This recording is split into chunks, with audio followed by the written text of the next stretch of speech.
Well, if you're on the East Coast, good afternoon, everyone. If you're on anywhere other than the East Coast in the United States, still good morning. I'm TJ Pache with Ready for Tuesday. Thank you so much for joining us today. Before we get started, a few minor housekeeping notes. We will have time for audience questions toward the end, so please use the Q&A feature to submit your questions. As always, we are recording today's session and we will share a link after the webinar. I will note that I think this is our first Ready for Tuesday specific webinar that we've done. So we're excited to take our series of conversations and continue them with Ready for Tuesday. I encourage folks to learn more about Ready for Tuesday, the organization I now work for, at readyfortuesday.com. Today, I'm really excited about this because we are talking about confidential address programs, sometimes called safe at home programs, and how they intersect with voter registration, election administration, and I guess democracy more broadly. These programs exist to protect survivors of domestic violence and other crimes by keeping their residential addresses out of public records. In some states, they also extend to people in public-facing roles who may face threats because of their work, including, in some states, election officials themselves. If you're already working closely with your state's confidential address program, I think this conversation will hopefully offer some new perspective and practical takeaways. If you're still, like me, trying to get an idea of what these programs are and what they look like across the country, you are in exactly the right place. I am fortunately joined today by three people who work at the intersection of this topic and election administration every day. And I'd like to ask each of them to just take a moment to introduce themselves, beginning with Kim. Thank you, Kim. Hi, my name is Kim Reynolds. I'm the director of the Colorado Address Confidentiality Program. I'm also the board president for the National Association of Confidential Address Programs. Been doing this work for 16 years now, and have been leading the program here in Colorado for nearly 5 now. Excellent. Diana? Yes, my name is Diana Umadan. I'm the director for Safe at Home, which is Minnesota's Address Confidentiality Program. Our services began in 2007, and I came on board a few weeks after we started. So this is my 19th year of doing this work. So I'm glad to be here. Excellent. And Chris? Good afternoon, at least good afternoon for our East Coast webinar attendees. My name is Chris Broughton. I'm a retired major from the Maine State Police. The last 19 years of my career, I was involved in a lot of public policy work. So I have been involved in a number of legislative initiatives and public policy discussions around data sharing, information privacy, the balance of those two. I'm also an adjunct professor here in Maine, and I teach a class in behavioral threat assessment. The other hat that I wear today is I'm the national co-chair of the Committee for Safe and Secure Elections. And happy to be with you today. Excellent, excellent. Well, let's jump right in. I explained, I think, briefly, but probably poorly, what these programs are. I've been fortunate to exchange emails with Kim and Diana for the last few weeks, and I have been set straight on kind of the level of intricacies that are related to these programs. So Diana and Kim, can you please help my poor example and tell us what safe at home or confidential address programs are? Sure. I think so.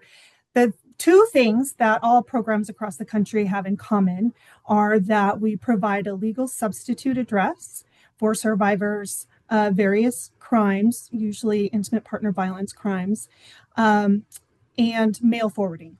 So those are the two basic services that all programs provide. The substitute address can be used in public records that are held by state and local government agencies. In some states, private entities are also required to accept that address. And so once they start using that address on their driver's license, their car registration, their voter registration, then we start getting their mail. And so then we also forward that on to where they actually are. So basically, that substitute address showing in public records as opposed to where they actually are located gives them some safety from people who are looking to harm them. Diana, anything to add there? Yeah, relocation is very key around the time of enrolling in an address confidentiality program because it is not about redacting information that is already out there. You cannot put toothpaste back in a tube. So it is about enrolling in these services and then using the substitute address going forward so that there's a very minimal amount of places where the actual address is. So it's not about redaction at all. It's about relocating using a substitute address going forward. All right, excellent, excellent. You shared while we were in the waiting room or the green room of the webinar some of the history behind these programs, and it surprised me where the genesis for these programs came from. Kim or Diana, can you tell us the history?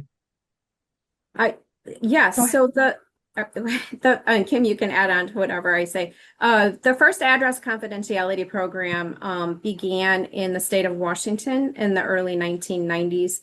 And it was due to a woman who was a survivor of domestic violence, who actually was located and tracked down by her abuser through voter records. From what I know, that woman reached out to the then Secretary of State and wrote a letter and said, I don't feel like I should have to choose between one or the other. I want to stay safe and have a confidential address. I also want to exercise my right to vote. And so that began the first address confidentiality program. And then one by one, states began to implement services. And I think we're up to now, what, Kim, about 40 states? Actually, I think we're down to just 5 states that don't have a program. Wow. Wow, wow, wow. Well, Chris, I'm looking at you here, kind of from every piece of your resume, whether it is your time at the Maine State Police as a major, your time now with the Committee for Safe and Secure Elections. Functionally, in terms of keeping people safe, what do these programs do? What does that look like? How helpful are they?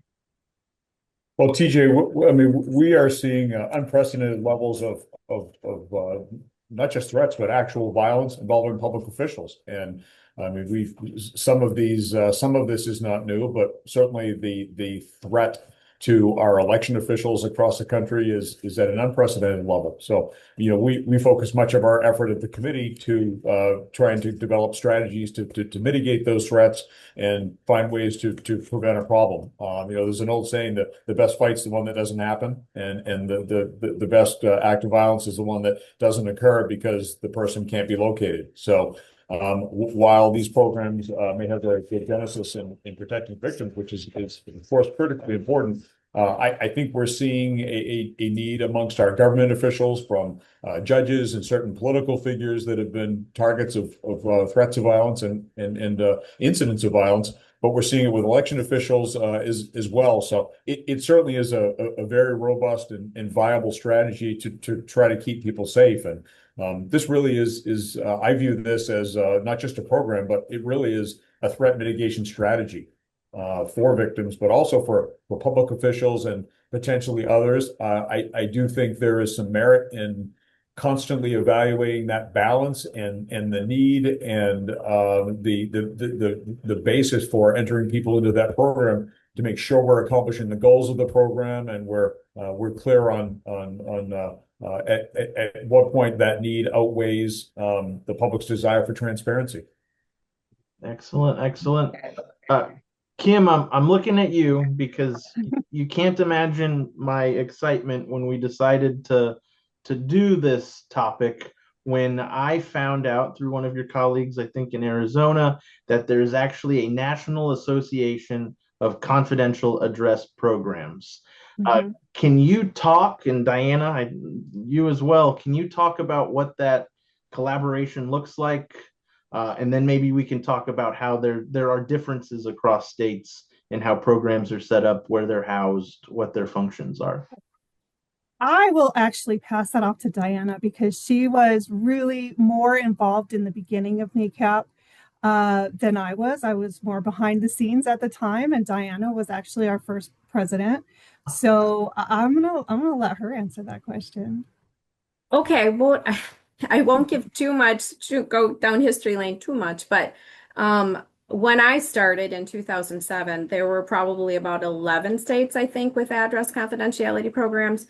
We communicated once a month through a phone, a teleconference call, just to try to share ideas and resources and everything. And then it was a couple years after that, a handful of states, we decided to start meeting. And we met annually for a few years, and we thought there has to be a better way. We all share a lot of things in common, and so we had the idea of let's form a national association so we can share resources, share ideas. We have common problems, and so it was 2016 or 2015 when we finally decided to form an association. And now we do have an annual conference. We communicate through listservs, ask questions of one another, and share resources. And now I'm going to kick it over to Kim so she can share a little bit more about NACAP since she's the current president. Right. So yeah, the main idea in the beginning was so that the states that had programs could communicate with each other and share ideas and problems and solutions.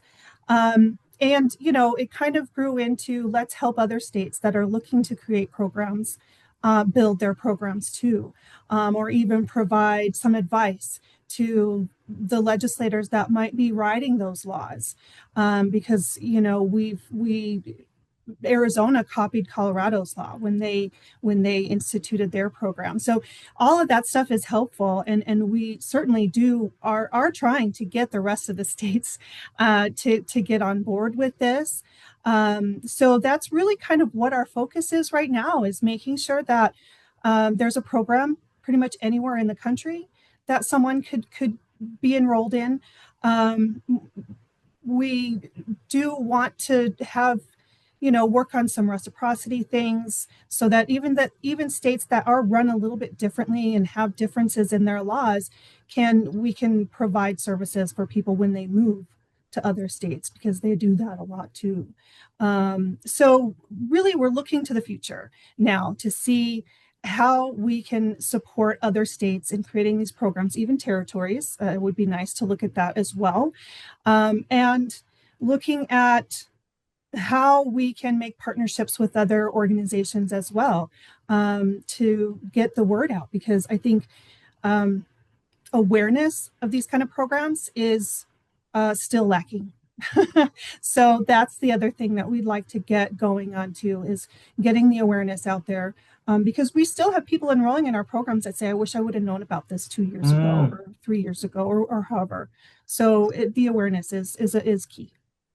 And Kim, I'm sorry. I knew we had one president. I didn't know we had two presidents, including the original one. Diana, sorry, go ahead. That's okay. No, I was just going to add on to a little bit of what Kim was mentioning. And I think this was part of your question, TJ, too, is that, yes, we have an association. We share resources and try to solve problems together. But yes, each state is a little bit different. There are certainly foundational commonalities, but some states, as Kim mentioned earlier, their laws, their ACP laws, only extend to government offices. So meaning only government offices are required to accept that substitute address.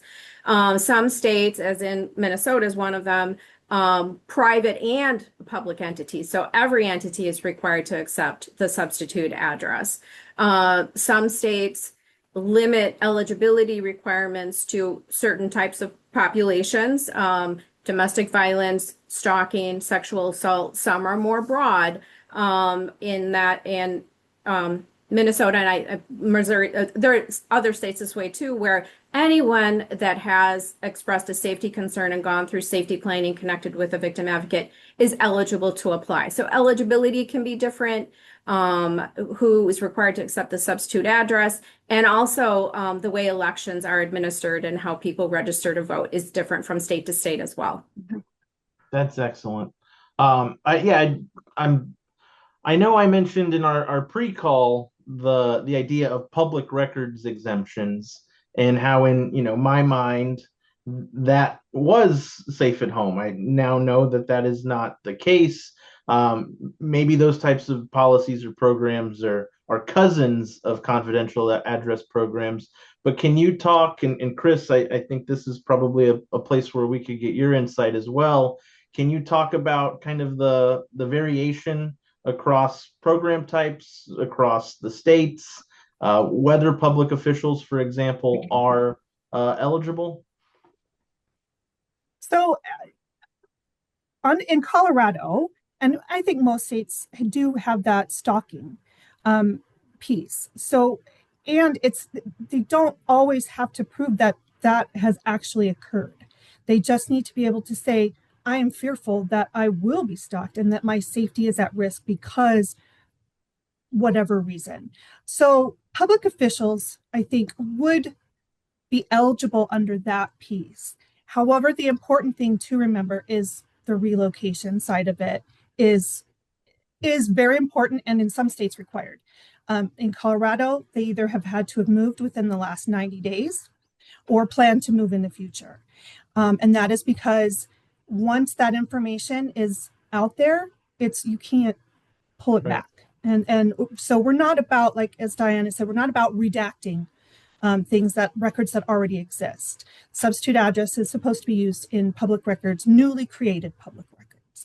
So it's difficult when a public official wants to enroll in a program like this, but yet is not intending to relocate. So that usually is the part that prevents public officials from enrolling in our programs. Got it. Kim, you mentioned some of the outreach and how you all want to do additional outreach. Can you talk about how you work with other agencies at the state or local level, or how other states have worked with those agencies to get people more aware of these programs? So again, that I think will highlight the differences of all the programs across the country. Some programs have been around for a while and might have bigger staff. And some programs that are newer, maybe just run by one person. So outreach is as a program is capable of, having we in Colorado, I do have one dedicated outreach staff member, and I think Diana does too.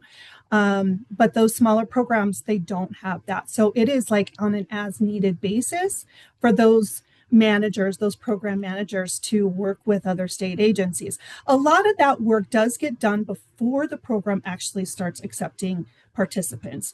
Typically, a law will be signed to start that program, and then it's about a year and a half or so before they actually even start accepting participants, because it takes that long to get all of the things set up for that program manager to reach out to the other state agencies to say, hey, this is a thing, this is going to be a thing, and this is how you're going to need to work with the participants.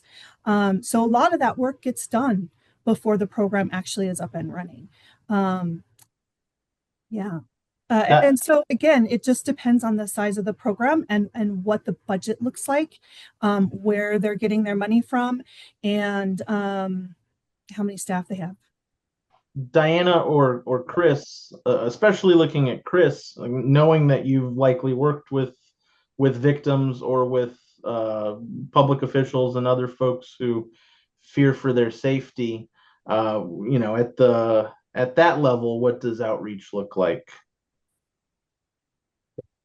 I think one of the challenges is as we go from state to state, there's a ton of variety, not just with this programs, but with any policy area. The definition of stalking, the definitions of crimes, how those are tracked, and how we deal with victims is very different. And I think this program is no different. So I think developing robust criteria that's sufficient to be able to discern, who are we really we really have that need to protect. And I think that the goal here is to balance transparency and safety. And I think the goal really is to do both, to make sure that we're appropriately being transparent where we need to be, but we're also providing safety for our victims and public officials and others that need to be protected. So I think robust criteria that people that's transparent, people understand it, making sure that we're protecting all of our victims. And I think also making sure that we're appropriately sharing that, and that can be a challenge. With whom do we share? When do we share? What does that look like at 2 a.m.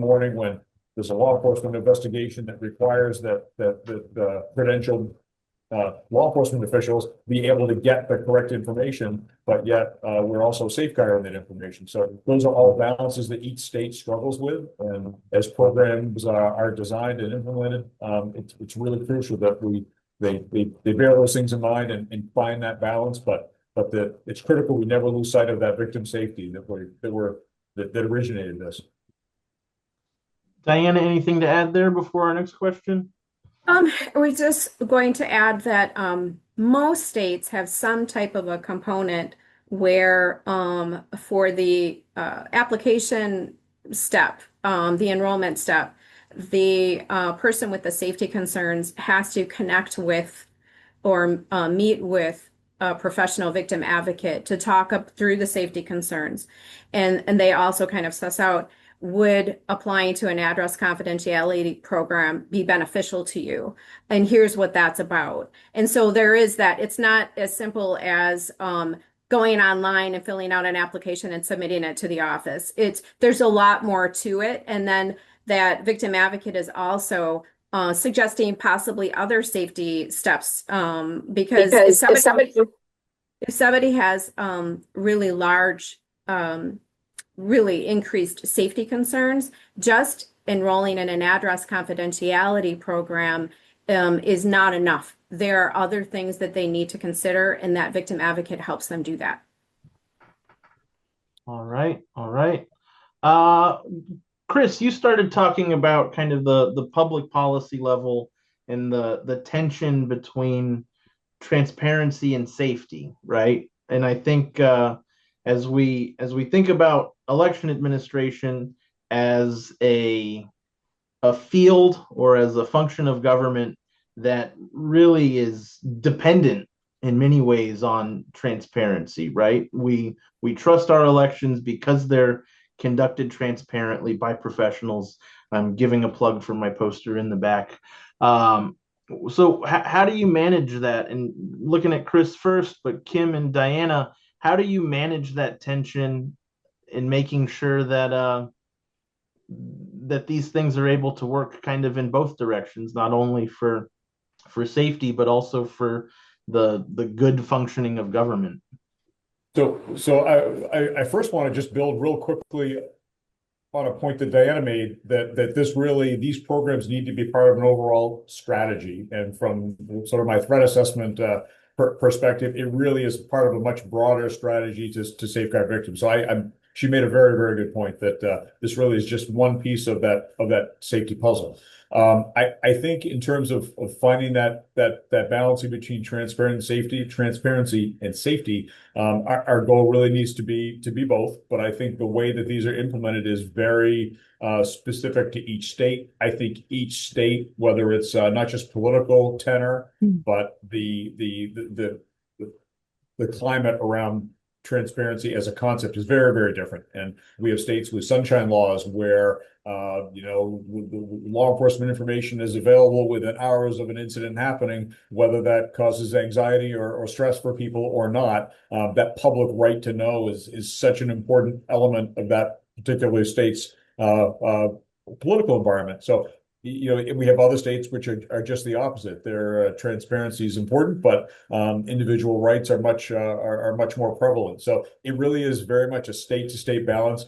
I think it needs to be a real strong public policy debate, because I think that enrollment criteria is very important. And you heard that there are victim safety advocates in place, and I think involving those folks, involving prosecutors and law enforcement officials, critically important. I think there needs to be safeguards in place to make sure that law enforcement and appropriate government officials can access accurate data, and that it's not, we never want these programs to be viewed as a place for folks to hide. These are a place for legitimate victims to be safe and to be protected.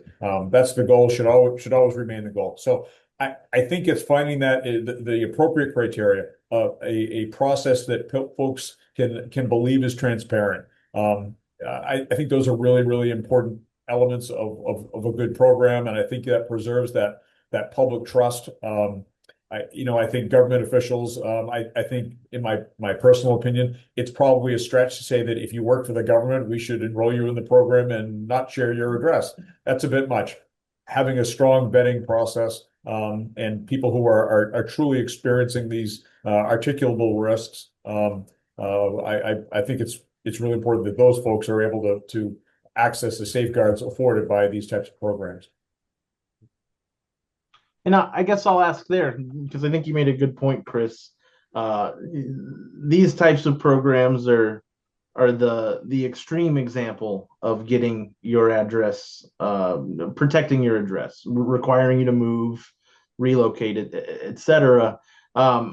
Kim and Diana, as it relates specifically, I think, to people in kind of public facing, high risk jobs, going back to that public records exemption thing, or public records exemption in Florida where I live, and in my own ignorance of thinking that was a confidential address program or a version of it. What does the conversation look like from a policy level at being able to set up programs or have programs in existence that kind of meet multiple needs, right? So you don't need to be in the confidential address or safe at home program, but it probably would behoove you to have some type of ability to mask your address in some way. Is there a conversation there? What does that look like across the states? What does it look like in Colorado or Minnesota? Sorry for the long question. So in Colorado, there's a separate statute that allows, it started out with just law enforcement, that allowed folks in law enforcement to go to their county clerk and request that their home information, if they owned their home, that their real property information was not published online. And over the years, Address Confidentiality Program participants have been added to that. So have elected officials, so have elections staff, folks who work in human services and healthcare have been added to that list. So it allows them to request that the county remove the information from the internet. However, someone could still go into that office and request those public records. So it doesn't change the fact that they're public records. I don't believe that there's anything in Colorado that changes public records into not public records. Yeah, Diana, do you want to add to that? Yeah, it's just so unique from state to state. It is something, Chris is right, it is something, particularly when an address confidentiality program is being established. These are some of the questions and things that he raised. I'm sure Kim was smiling on the inside too. It's like, we've heard it. We know, we've worked with states that have set up programs there. Law enforcement have, I'm always asked, what if law enforcement needs an address? What if, these are always policy discussions when the programs are being established, and each state addresses those uniquely. I don't think there are two states that are absolutely identical in the way that they address those. And that's actually a good thing, because at least they're having the discussion and they're figuring out what works the best in their state. Minnesota is unique. Like, for example, our uniqueness, as every state is unique, but we do have a policy. It's a law that says that if something is in particular is based on jurisdiction, I'm going back to the example that Chris was talking about, like an elected official, where you have to reside in a certain jurisdiction in order to be eligible to run for office there. that would be considered, well, they have to, in the very least, say, I reside in this county. I reside, in this city or something like that. But they don't have to go as far as to say, here's my full address if they are a part of Safe at Home. I don't know if that was helpful or not, but this has all been very helpful and enlightening. I encourage folks who are watching, if you've got any questions, please throw them in the Q&A. We'd like to get to those toward the end. I do want to take probably a little bit of a step back and look at Kim and Diana, and just, can you tell us where in state government your programs are housed, or if there are any examples across the country that are funky and weird in terms of how they're administratively set up and housed? So Colorado is going to be that funky, weird one. Most programs start out in either a Secretary of State's office or an Attorney General's office. Colorado did start out under the Secretary of State's office, but in 2011, we were moved under the Department of Personnel and Administration, Division of Central Services. And that kind of is because the Central Services handles state mail. And our mail comes to is address, the substitute address is an office location, a state facility. And so they bring us our mail, and that's just what made sense at the time for us. So that's where we're at. Diana? we are housed within the Secretary of State's office in Minnesota. We are a division of that office. Are there any other, so you mentioned Attorney General offices, we've got Secretary of State offices, any other places across the country where these programs are housed?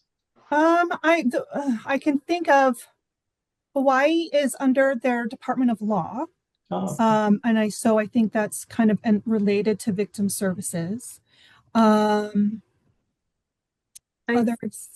Think New Jersey, isn't it? Is New Jersey or New Hampshire? There are about 5 states that I can think of that are not within the Secretary of State's office or the Attorney General's office. Got it. Well, let's turn back to election administration. I'm looking at Diana. Is it helpful in terms of the fact that you are in a secretary's office? Does that increase your ability to interface with election administrators or with folks who receive guidance from the secretary's office? I think it is helpful to be within the Secretary of State's office. When we do have voting questions, we can ask our coworkers over in elections. The participants in Minnesota Safe at Home program do vote by absentee ballot, and that is entirely managed within the Safe at Home division. So our elections division does not administer absentee voting. It is within the Safe at Home division that does that. But if we do have questions with the statewide voter registration system, they helped us build a report. They help us understand some things when we have questions. And so I do think it's helpful. Yeah. All right. Let's see. We mentioned outreach and how some states are able to do more of it because of resources. Some states do less of it. If you were talking to an election administrator today, first day on the job, they'd never heard of a confidential address program, is there any advice you would give to them, knowing that our audience is generally election officials, any advice you would give to them about effectively working with programs like yours? Well, I mean, in Colorado, I would tell them to reach out to the coordinator at the Secretary of State's office. We have a contact there, and she is considered an ACP county coordinator. So she kind of gives out that training, that advice to the different counties. We have in Colorado, we run the elections a little bit differently. ACP participants have a completely separate voter registration process. But that is not administered by ACP staff. That is administered still by the Secretary of State's office. And they have a very few number of people in each county that have access to those ACP records. So that's flagged as ACP voter. They do have to give their actual address on that voter registration, but those records are not considered public records. That is completely administered by the elections staff, but we have contacts within the Secretary of State's office that we can coordinate and communicate with. So my first advice would be to contact that person in the Secretary of State's office who happened to work for us for a few years before they moved over to the Secretary of State's office. So they very much understand the ACP and kind of the unique issues that our participants face. I think that elections, voter registration and elections administration for Address Confidentiality Program participants, that is one area that is very unique and distinct from state to state and territory to territory. I don't think that I don't think there are two states that do it exactly the same. So my recommendation would be to understand the jurisdiction in which you reside and how voting and registration works within your state as it pertains to Address Confidentiality Program participants. Thank you, Chris. I've been neglecting you, so I'm coming back to you with a law enforcement specific question here, which is, I think we all kind of maybe intuitively understand why protecting one's address would be important, especially for folks who are at risk of being stalked or one of those other types of crimes. But can you kind of explain to us, like maybe not like I'm in second grade, this is a bit of a heavy topic for second grade, but like I'm in middle school, why, from a keeping folks safe perspective, these types of programs matter? Sure. I think, we mentioned earlier that this is part of a safety strategy. And I think, we see certainly, we're all very familiar with the risks created by domestic violence. We do see people who are just subject to at times years of victimization, and it's incredibly traumatic for those folks and their families. And we see victims that leave a variety of different situations, and they're very much at risk. And law enforcement's ability to safeguard people is primarily it's reactive, and our ability as a government to proactively protect people is certainly can be limited. Resources are limited. Protection orders and the like, certainly valuable. They're a valuable tool, but I think we all understand that in the end, it's a piece of paper, and it's subject to somebody's desire to adhere to that. And people that are coloring outside the lines and not following rules, those are things that are not terribly effective safeguards. So this is something that's tangible. This is something that literally provides a barrier to a potential assailant to accessing a victim. So it is a substantial step towards safeguarding victims. I mentioned when we started that we see public officials, we see election officials, and we see folks that are subject to victimization and subject to threats and violence. Certainly, we live in an environment and at a time where public violence, whether it's in New York City or whether it's a federal judge, but we see an acceptance by the majority of our public in acts of violence as a means to express a political desire or political viewpoint. So the ethical moral barrier that most of us lived with for most of our lives is rapidly changing, and we have folks who believe that based on an institution that someone represents, that at times survey results tell us that those are folks that believe that violence is an effective, appropriate, acceptable means to express those views. So we're in a very different threat landscape. We're seeing folks leave, the election officials leave that industry in at times record numbers based on threats and incidents that have occurred. So the number of victims requiring protection is much higher. And I think it's really important that we recognize that this is a tangible, substantive step towards safeguarding those people. We just need to make sure that we're doing it in a way that values transparency, that respects the context in which we're doing this and the state that we live in or the jurisdiction, to make sure that these are programs that are sustainable long term, and aren't viewed as something that may be harmful, because there's certainly a ton of value. Excellent, excellent.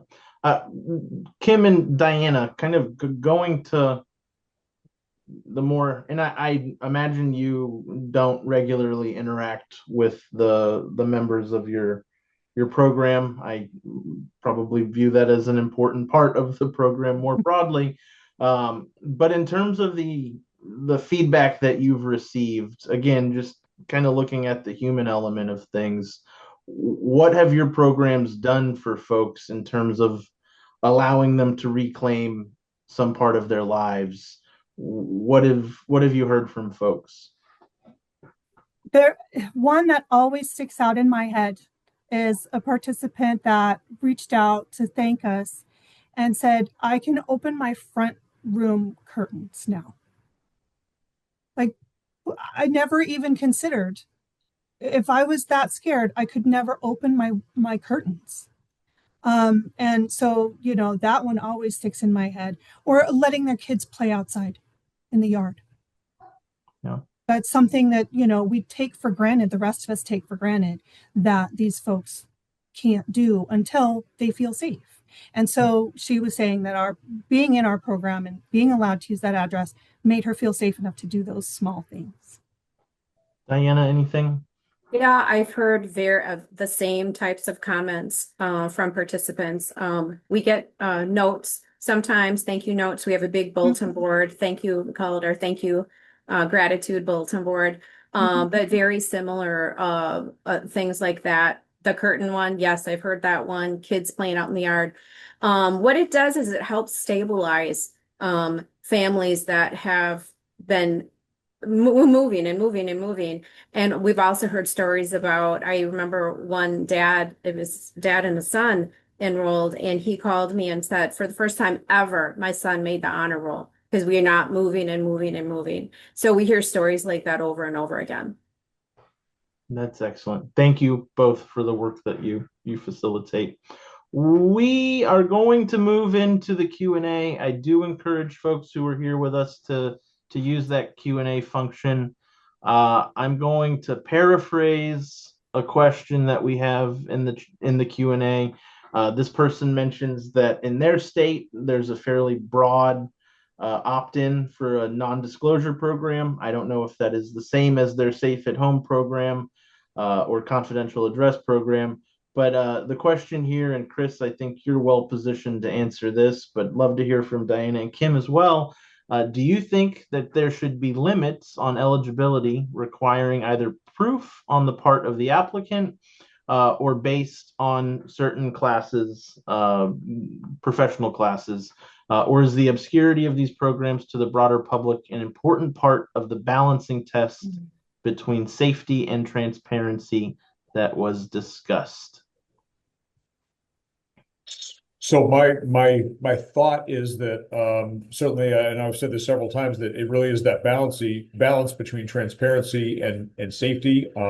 I think we need to make sure we're being mindful of public accountability, and I think the way we provide a sense of openness and a sense of public confidence in a robust program is that we have some checks and balances, and I think simply allowing folks to simply opt in because I feel like this is good for me. Maybe we want more than that. Maybe we want some, whether it's law enforcement reporting, whether there's a vetting, evaluation, cursory investigative process. But I think just because someone's a public official, in my view, maybe we need a little bit more. If I have documented risk and threats, there's been a safety assessment. It's part of a larger safety plan, and then I think that maybe that's subject to review periodically. So the public, if this program were to be examined, has a level of confidence that it's robust, it's meaningful, it's appropriately limited but appropriately accessible. So I hate to keep using that word balance, but I really do think, like most public policy issues, it really is a matter of finding that balance. But I do think we need to be mindful of how do folks access it, but also how do we have safeguards? Simply being a police officer, that may not be, we may want more when it comes to accessing that. Other programs like license plate, confidentiality programs, there are checks and balances behind the scenes that if a police officer runs that plate, there are notifications, and those are all things that provide safeguards. So I think there's certainly a way, and Kim and Diana are much more familiar than I am, but I'm sure most of those safeguards have been thought of and are well in place. But I think it's important to be mindful of those. And before Diana or Kim, I'd love to hear your perspective. Somebody just put in the Q&A that many states do require evidence to apply to the program. Mhm. Kim, Yes. Diana, anything to add? Yes. So the victim advocate that people have to meet with are certified here in Colorado by our program to be what we call application assistants. And they have to meet with a potential applicant, talk about the program.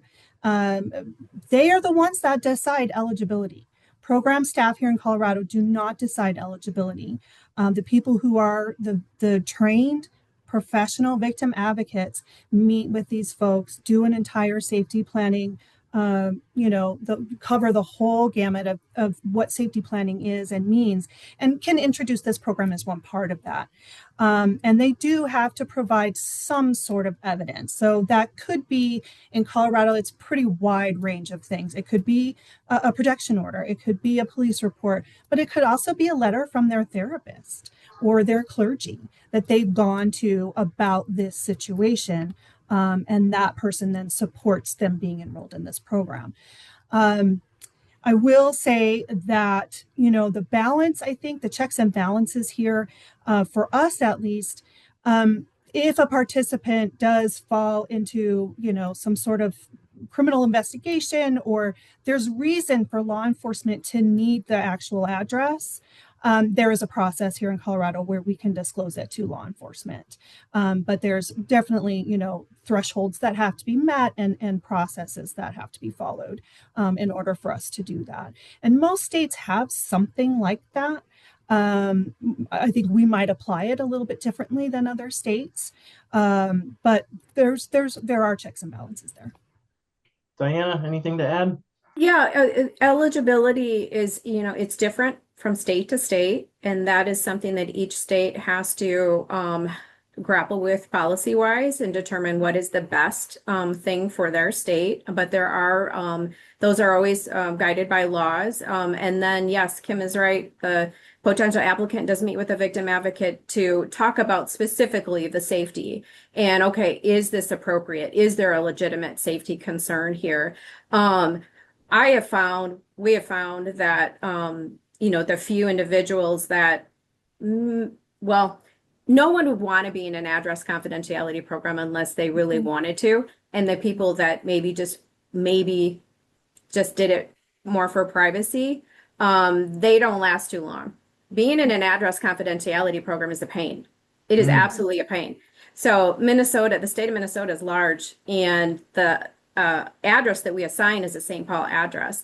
Think of how uncomfortable it is. For those of you that aren't familiar geographically with Minnesota, Duluth is quite a bit north of St. Paul. And to live in northern Minnesota and have to give out a St. Paul P.O. box address to everybody is awkward. It's not something that people feel comfortable doing. I think that after a while, typically people are like, wow, this is a lot of work. I don't think I really want to do this anymore. I think I'm going to use my safety plan in a different way. Then they end up withdrawing. Got it. I have been to Minnesota. I drove 2 hours north of Minneapolis. I figured I was in Canada, and then someone told me that I had many, many miles to go if I wanted to go to Canada. Here's an election administration specific question, and I appreciate this one. This person says they get a few phone calls every year on election day from voters who are enrolled in safe at home programs that want to vote in person. Do your programs ever send out a reminder for those voters that at least in this state they cannot vote in person, or it will compromise their status? We do, absolutely. all the Yes. time. Yep. I mean, it's in our handbook. It's in when we send out the voter registration forms, it's on the instruction sheet. In Colorado, we're getting ready to send out another flyer that's just is specific to how you should prepare to vote. Don't wait till the last minute. You should not be voting in person. No, you should not be participating in caucuses or signing petitions. All of those things will put your address at risk. But we're still going to have people who call us even on election day and go, well, I still want to vote. Yeah. Got it. All right. Here we've got a question about and this is more on the election administration end, and I don't think we necessarily have a panelist who could jump into the intricacies here. But as we think about confidential address programs and how they affect or relate with voter data, what happens when here I'm trying to dissect this in a way that I think we might be able to answer. How do we report numbers and impacts of protected confidential voter data to auditors, public and private entities seeking to verify voter eligibility? I think that this one, I guess going back to the question, what's the relationship with election offices? What amount of guidance do you all give to them? What amount of guidance do they seek from you? So in Colorado, I think what they would report is all when we get the ballots. So the ballots get sent to us, we forward them on. They are addressed to a number that we assign individual people. We call an authorization number. So their name does not show on the outside of that ballot, on the outside of that envelope. It's that number and their substitute address. So I feel like potentially, if they are needing to report those kinds of numbers, that's the data that they would be able to give because that's the public information. So they wouldn't be giving out actual addresses or names associated with those addresses, but those numbers and the substitute address. It would be my guess. Diana, anything coming from the secretary's office? Yeah, again, this is where every state is very different. In Minnesota, our participants we have to suppress any voter record that is in the statewide voter registration system, and they are registered only through the Safe at Home office, so it won't be found in there. For reporting purposes, we are required by law to submit a voting report every other year. And that does not indicate people's names and addresses, of course, but it does provide numbers. We have this many voters in this election. This is how many ballots were returned. And so we do have some accountability that way, and we do report aggregate summary data. Excellent. Here's a question here. If a program participant has their information made public in some way, their actual information, do they still qualify for the program? Yes. Yes. That's not a reason somebody would be canceled from our program.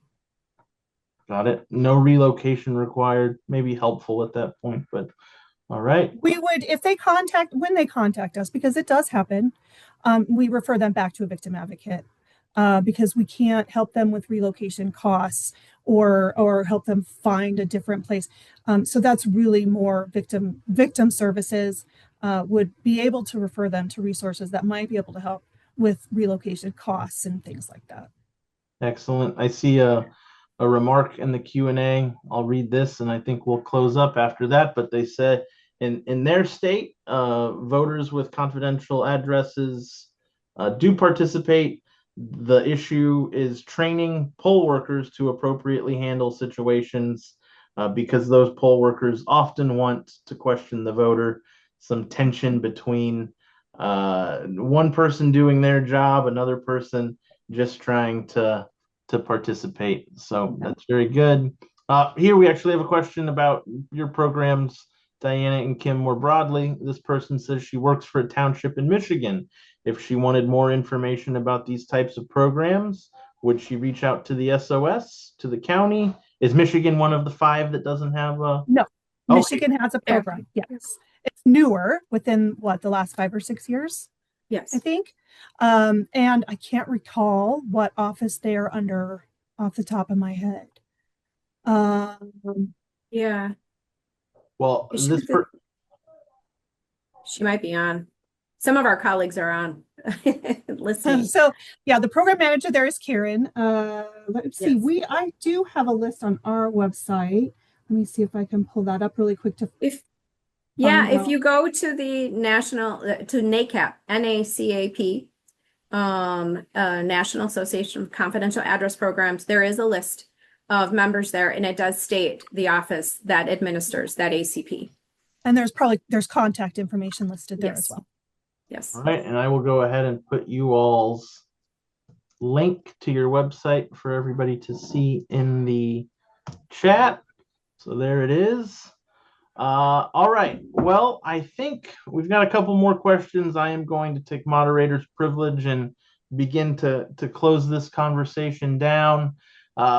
Kim, Chris, Diana, anything to add here at the end? Just generally about your programs, generally about how they contribute to public safety?